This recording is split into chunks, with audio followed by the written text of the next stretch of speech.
ಬೆಳಗಿನ ಬೆಳಕು. ಅರಣ್ಯಕಾಂಡ 7ನೇ ಅಧ್ಯಾಯ 4ರಿಂದ 7ನೇ ವಾಕ್ಯ. ಗೆರ್ಷೋನ್ಯರು ಭಾಗ 1.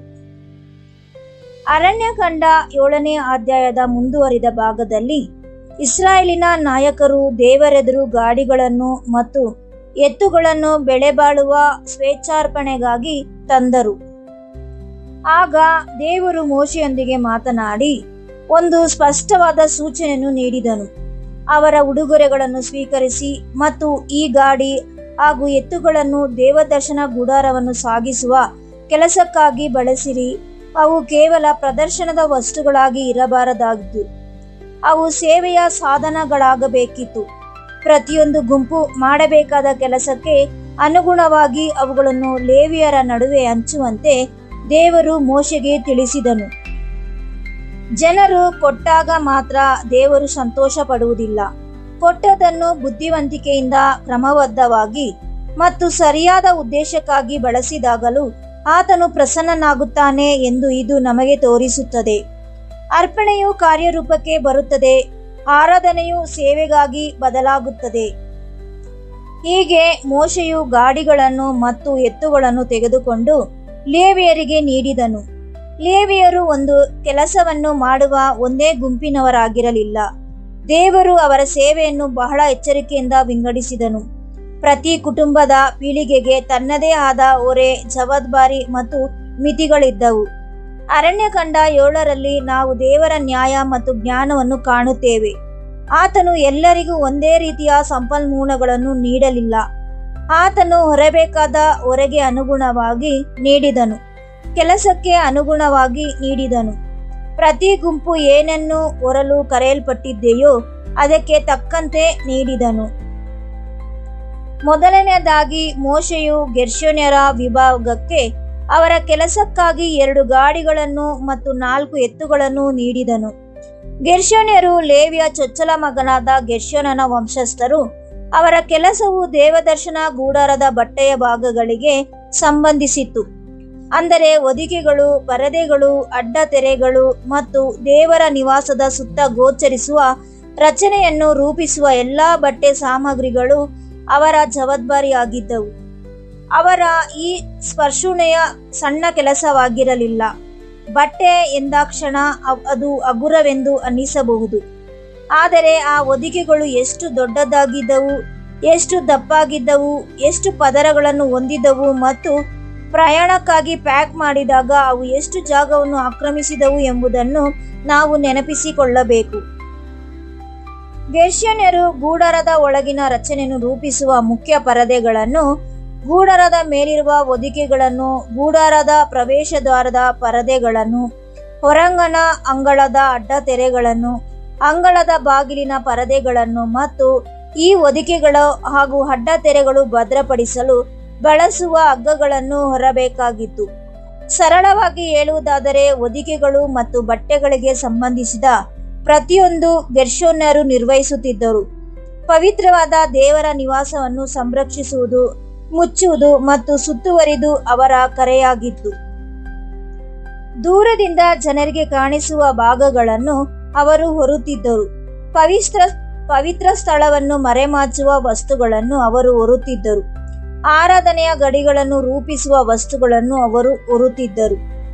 ಅವರ ಹೊರೆಗಳು ದೊಡ್ಡದಾಗಿ ಮತ್ತು ಭಾರವಾಗಿರುವುದರಿಂದ ದೇವರು ಅವರಿಗೆ ಗಾಡಿಗಳನ್ನು ಮತ್ತು ಎತ್ತುಗಳನ್ನು ನಿಯೋಜಿಸಿದನು. 2 ಗಾಡಿಗಳು ಮತ್ತು 4 ಎತ್ತುಗಳು ಅವರಿಗೆ ಅವರ ಸ್ಥಾನಮಾನಕ್ಕಾಗಿ ಬಹುಮಾನವಾಗಿ ನೀಡಲಿಲ್ಲ. ಬದಲಾಗಿ ಅವರ ಹೊರೆಗೆ ಪ್ರಾಯೋಗಿಕ ಅಗತ್ಯವಿತ್ತು ಎಂಬ ಕಾರಣಕ್ಕಾಗಿ ನೀಡಲಾಯಿತು. ದೇವರು ತನ್ನ ಸೇವಕರು ಹೊರಲು ಅಸಾಧ್ಯವಾದುದನ್ನು ಅವರು ಹೊರಬೇಕೆಂದು ನಿರೀಕ್ಷಿಸುವುದಿಲ್ಲ. ಆತನು ತಾನು ನಿಯೋಜಿಸುವ ಕೆಲಸಕ್ಕೆ ಬೇಕಾದುದನ್ನು ಒದಗಿಸುತ್ತಾನೆ. ಸರಿಯಾದ ಕರ್ತವ್ಯಕ್ಕೆ ಸರಿಯಾದ ಸಹಾಯವನ್ನು ನೀಡುತ್ತಾನೆ. ಅವರ ಕೆಲಸವು ಕೇವಲ ಸಾಗಿಸುವುದು ಮಾತ್ರವಾಗಿರಲಿಲ್ಲ. ಇಸ್ರಾಯೇಲ್ಯರು ಪ್ರಯಾಣ ಬೆಳೆಸುವಾಗ ಹೊದಿಕೆಗಳನ್ನು ಬಿಚ್ಚುವುದು ಮತ್ತು ಪ್ರಯಾಣ ನಿಲ್ಲಿಸಿದಾಗ ಅವುಗಳನ್ನು ಮತ್ತೆ ಜೋಡಿಸುವುದು ಗೆರ್ಷೋನ್ಯರ ಜವಾಬ್ದಾರಿಯಾಗಿತ್ತು. ಅವರು ಈ ಪವಿತ್ರ ಸಾಮಗ್ರಿಗಳನ್ನು ಎಚ್ಚರಿಕೆಯಿಂದ ನಿರ್ವಹಿಸಬೇಕಾಗಿತ್ತು ಮತ್ತು ಕಾಪಾಡಬೇಕಾಗಿತ್ತು. ಅವುಗಳನ್ನು ಕ್ರಮಬದ್ಧವಾಗಿ ಜೋಡಿಸುವುದು, ರಕ್ಷಿಸುವುದು ಮತ್ತು ಮತ್ತೆ ಮತ್ತೆ ಪ್ರಯಾಣಕ್ಕಾಗಿ ಸಿದ್ಧಪಡಿಸುವುದು ಅವರ ಕೆಲಸವಾಗಿತ್ತು. ಅವರು ಆರೋನನ ಮಗನಾದ ಈತಾಮಾರನ ನೇತೃತ್ವದಲ್ಲಿ ಯಾಜಕ ಮೇಲ್ವಿಚಾರಣೆಯಲ್ಲಿ ಕೆಲಸ ಮಾಡುತ್ತಿದ್ದನು. ಇದು ಆ ಸೇವೆಯ ಸಾಮಾನ್ಯವಾದುದಲ್ಲ ಎಂದು ನಮಗೆ ತಿಳಿಸುತ್ತದೆ. ಅದನ್ನು ಸೂಕ್ಷ್ಮವಾಗಿ ಗಮನಿಸಲಾಗುತ್ತಿತ್ತು. ಅದಕ್ಕೆ ನಿರ್ದೇಶನವೂ ಇತ್ತು. ಅದಕ್ಕೆ ಜವಾಬ್ದಾರಿ ಇತ್ತು. ಬಟ್ಟೆ ಹರಿಯಬಹುದು, ಹಗ್ಗ ಸವೆದು ಹೋಗಬಹುದು, ಪರದೆಗಳು ನೆಲಕ್ಕೆ ತಾಗಿ ಕೊಳೆಯಾಗಬಹುದು. ಅಸಡ್ಡೆಯ ಮನೋಭಾವವು ಪವಿತ್ರ ಬಳಕೆಗಾಗಿ ಇದ್ದ ವಸ್ತುಗಳನ್ನು ಹಾಳು ಮಾಡಬಹುದು. ಆದುದರಿಂದ ಅವರ ಕೆಲಸಕ್ಕೆ ಕಾಳಜಿ, ತಾಳ್ಮೆ ಮತ್ತು ಕ್ರಮಬದ್ಧತೆ ಅಗತ್ಯವಾಗಿತ್ತು. ಮೇಘವು ಚಲಿಸಿದಾಗ ಮತ್ತು ಗುಡಾರವನ್ನು ಸ್ಥಳಾಂತರಿಸುವ ಸಮಯ ಬಂದಾಗ ಗೆರ್ಷೋನ್ಯರು ತಮ್ಮ ಕೆಲಸವನ್ನು ಪ್ರಾರಂಭಿಸುತ್ತಿದ್ದರು. ಹೊದಿಕೆಗಳನ್ನು ಮತ್ತು ಪರದೆಗಳನ್ನು ಸರಿಯಾದ ರೀತಿಯಲ್ಲಿ ತೆಗೆಯಬೇಕಿತ್ತು. ಶಾಸ್ತ್ರವು ಅವರ ಪರದೆಗಳನ್ನು ಮಡಿಚಿಟ್ಟಿದ್ದರು ಎಂದು ನೇರವಾಗಿ ಹೇಳದಿದ್ದರೂ ನಾವು ಅದನ್ನು ತರ್ಕಬದ್ಧವಾಗಿ ಅರ್ಥ ಮಾಡಿಕೊಳ್ಳಬಹುದು. ಇವು ಬೃಹತ್ ನೇಯ ಬಟ್ಟೆಗಳಾಗಿದ್ದವು ಮತ್ತು ಇವುಗಳನ್ನು ಮತ್ತೆ ಮತ್ತೆ ಬಳಸಬೇಕಿತ್ತು. ಅವುಗಳನ್ನು ಕಸದಂತೆ ಗುಡ್ಡೆ ಹಾಕುವಂತಿರಲಿಲ್ಲ. ಹಾನಿಯಾಗದಂತೆ ಪ್ರಯಾಣ ಬೆಳೆಸಲು ಮತ್ತು ಮುಂದಿನ ಸ್ಥಳದಲ್ಲಿ ಸುಲಭವಾಗಿ ಜೋಡಿಸಲು ಸಾಧ್ಯವಾಗುವಂತೆ ಅವುಗಳನ್ನು ಕ್ರಮಬದ್ಧವಾಗಿ ಮಡಿಚಿರಬೇಕು ಅಥವಾ ಉರುಳಿಸಿರಬೇಕು. ಕ್ರಮಬದ್ಧತೆಯು ಪವಿತ್ರತೆಯ ಒಂದು ಭಾಗವಾಗಿತ್ತು. ಗೂಡಾರಕ್ಕೆ ನಿಖರವಾದ ಅಳತೆಗಳನ್ನು ಆಜ್ಞಾಪಿಸಿದ್ದ ಅದೇ ದೇವರು ಅದರ ಹೊದಿಕೆಗಳನ್ನು ಅಸಡ್ಡೆಯಿಂದ ನಿರ್ವಹಿಸುವುದನ್ನು ಖಂಡಿತವಾಗಿ ಒಪ್ಪುತ್ತಿರಲಿಲ್ಲ. ಹೊದಿಕೆಗಳನ್ನು ತೆಗೆದು ಜೋಡಿಸಿದ ನಂತರ ಗೆರ್ಷೋನ್ಯರು ಅವುಗಳನ್ನು ತಮಗೆ ನೀಡಲಾದ ಗಾಡಿಗಳಿಗೆ ತುಂಬಿಸುತ್ತಿದ್ದರು. ಈ ಗಾಡಿಗಳು ಅಚ್ಚುಕಟ್ಟಾಗಿ ಸಂಗ್ರಹಿಸಿದ ಬಟ್ಟೆಗಳನ್ನು ಹೊರುತ್ತಿದ್ದವು. ನಂತರ ಪ್ರಯಾಣಕ್ಕಾಗಿ ಅವುಗಳನ್ನು ಭದ್ರಪಡಿಸಲಾಗುತ್ತಿತ್ತು. ಗೂಡಾರವನ್ನು ಗಟ್ಟಿಯಾಗಿ ಹಿಡಿದಿಟ್ಟಿರುವ ಹಗ್ಗಗಳನ್ನು ಸಹ ನಿರ್ವಹಿಸಿ ಕೊಂಡೊಯ್ಯಬೇಕಿತ್ತು, ಏಕೆಂದರೆ ಅವುಗಳಿಲ್ಲದೆ ಹೊದಿಕೆಯು ದೃಢವಾಗಿ ನಿಲ್ಲಲು ಸಾಧ್ಯವಿಲ್ಲ. ಆದುದರಿಂದ ಅವರ ಸೇವೆಯು ಕೇವಲ ಎತ್ತುವುದಲ್ಲ, ಅದು ಯೋಜಿಸುವುದು, ಪ್ಯಾಕ್ ಮಾಡುವುದು, ರಕ್ಷಿಸುವುದು ಮತ್ತು ಪವಿತ್ರ ವಸ್ತುಗಳನ್ನು ಪ್ರಯಾಣಕ್ಕಾಗಿ ಸಿದ್ಧಪಡಿಸುವುದಾಗಿತ್ತು.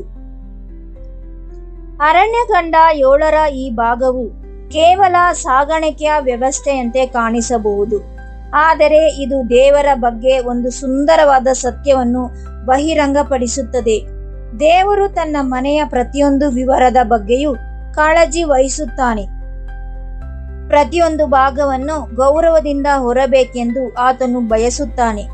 ವಿಭಿನ್ನ ವ್ಯಕ್ತಿಗಳು ವಿಭಿನ್ನ ರೀತಿಯಲ್ಲಿ ಸೇವೆ ಸಲ್ಲಿಸುತ್ತಾರೆ ಎಂಬುದನ್ನು ದೇವರು ತೋರಿಸುತ್ತಾನೆ. ಪ್ರತಿಯೊಬ್ಬರು ಒಂದೇ ವಸ್ತುಗಳನ್ನು ಮುಟ್ಟುವುದಿಲ್ಲ, ಪ್ರತಿಯೊಬ್ಬರು ಒಂದೇ ಹೊರೆಯನ್ನು ಹೊರುವುದಿಲ್ಲ, ಆದರೆ ಪ್ರತಿಯೊಂದು ಸೇವೆಯು ಮುಖ್ಯವಾದುದು. ಗೆರ್ಷೋನ್ಯರು ಒಡಂಬಡಿಕೆಯ ಮಂಜೂಷವನ್ನು ಹೊರಲಿಲ್ಲ, ಆದರೆ ಅವರು ಪವಿತ್ರ ಸ್ಥಳವನ್ನು ಸುತ್ತುವರಿದ ಹೊದಿಕೆಗಳನ್ನು ಹೊತ್ತರು. ಅವರಿಲ್ಲದೆ ಗೂಡಾರವನ್ನು ಸರಿಯಾಗಿ ಜೋಡಿಸಲು ಸಾಧ್ಯವಿರಲಿಲ್ಲ. ಅವರ ಕೆಲಸವು ವೈಭವಯುತವಾಗಿ ಕಾಣಿಸದೇ ಇರಬಹುದು, ಆದರೆ ಅದು ಅತ್ಯಗತ್ಯವಾಗಿತ್ತು ಮತ್ತು ಇದು ಹೃದಯಕ್ಕೆ ಒಂದು ಪಾಠವನ್ನು ಕಲಿಸುತ್ತದೆ. ಅನೇಕ ವಿಶ್ವಾಸಿಗಳು ಕೇವಲ ಹೊರನೋಟಕ್ಕೆ ಹೆಚ್ಚು ಕಾಣಿಸುವಂತೆ ಕೆಲಸವನ್ನೇ ಬಯಸುತ್ತಾರೆ. ಅನೇಕರು ಕೇವಲ ಪವಿತ್ರ ಕೇಂದ್ರದ ಕೆಲಸವನ್ನೇ ಬಯಸುತ್ತಾರೆ, ಆದರೆ ದೇವರು ಕೆಲವರನ್ನು ಹೊದಿಕೆಗಳನ್ನು ಹೊರಲು, ಬೆಂಬಲಿಸಲು, ರಕ್ಷಿಸಲು, ಸಂಘಟಿಸಲು ಮತ್ತು ಸಾಮಾನ್ಯವೆಂದು ತೋರುವ ಕೆಲಸಗಳನ್ನು ನಿರ್ವಹಿಸಲು ನೇಮಿಸುತ್ತಾನೆ. ಅದು ದೇವರ ನಿವಾಸಕ್ಕೆ ಸೇವೆಯಾಗಿರುವುದರಿಂದ ಆ ಕೆಲಸವು ಪವಿತ್ರವೇ ಆಗಿದೆ. ನಂಬಿಗಸ್ತ ಸೇವೆಯನ್ನು ಅದು ಕೇಂದ್ರಕ್ಕೆ ಎಷ್ಟು ಹತ್ತಿರವಾಗಿ ಕಾಣುತ್ತದೆ ಎಂಬುದರ ಮೇಲೆ ಅಳತೆಯಾಗುವುದಿಲ್ಲ, ಬದಲಾಗಿ ದೇವರು ನೀಡಿದ ಯೋಜನೆಗೆ ಅದು ಎಷ್ಟು ವಿಧೇಯರಾಗಿದೆ ಎಂಬುದರ ಮೇಲೆ ನಂಬಿಗಸ್ತ ಸೇವೆಯನ್ನು ಅಳೆಯಲಾಗುತ್ತದೆ. ಈ ಹಂಚಿಕೆಯಲ್ಲಿ ಕೆಲವು ಕಲಿಕೆಗಳಿವೆ. ಏಕೆ 2 ಗಾಡಿಗಳು, ಏಕೆ 4 ಎತ್ತುಗಳು, ಏಕೆ ಈ ಹೊರೆಯನ್ನು ಹೀಗೆಯೂ ಹೊರಲಾಯಿತು ಎಂಬ ವಿಷಯಗಳಲ್ಲಿ ಆಳವಾದ ಸತ್ಯಗಳು ಅಡಗಿವೆ. ಇವುಗಳನ್ನು ನಾವು ನಾಳೆಯ ಬೆಳಗಿನ ಬೆಳಕು ಲೇಖನದಲ್ಲಿ ಅಧ್ಯಯನ ಮಾಡೋಣ. ಪ್ರಾರ್ಥನೆ. ನಮ್ಮ ದೇವರಾದ ಯೆಹೋವನೇ, ನಮ್ಮ ತಂದೆಯೇ, ನಿನ್ನ ಮನೆಯಲ್ಲಿ ನೀನು ಸ್ಥಾಪಿಸಿರುವ ಕ್ರಮಬದ್ಧತೆಗಾಗಿ ನಾವು ನಿನಗೆ ವಂದಿಸುತ್ತೇವೆ. ನೀನು ನಿಯೋಜಿಸುವ ಪ್ರತಿಯೊಂದು ಕೆಲಸಕ್ಕೂ ಅಗತ್ಯವಿರುವುದನ್ನು ಒದಗಿಸುವುದಕ್ಕಾಗಿ ವಂದನೆಗಳು. ಹೊರನೋಟಕ್ಕೆ ಕಾಣಿಸದ ಕೆಲಸಗಳನ್ನಾದರೂ ನಾವು ನಂಬಿಗಸ್ತಿಕೆಯಿಂದ ಸೇವೆ ಸಲ್ಲಿಸಲು ನಮಗೆ ಕಲಿಸು, ಏಕೆಂದರೆ ಪ್ರತಿಯೊಂದು ಪವಿತ್ರ ಸೇವೆಯು ನಿನಗೆ ಮುಖ್ಯವಾದುದಾಗಿದೆ.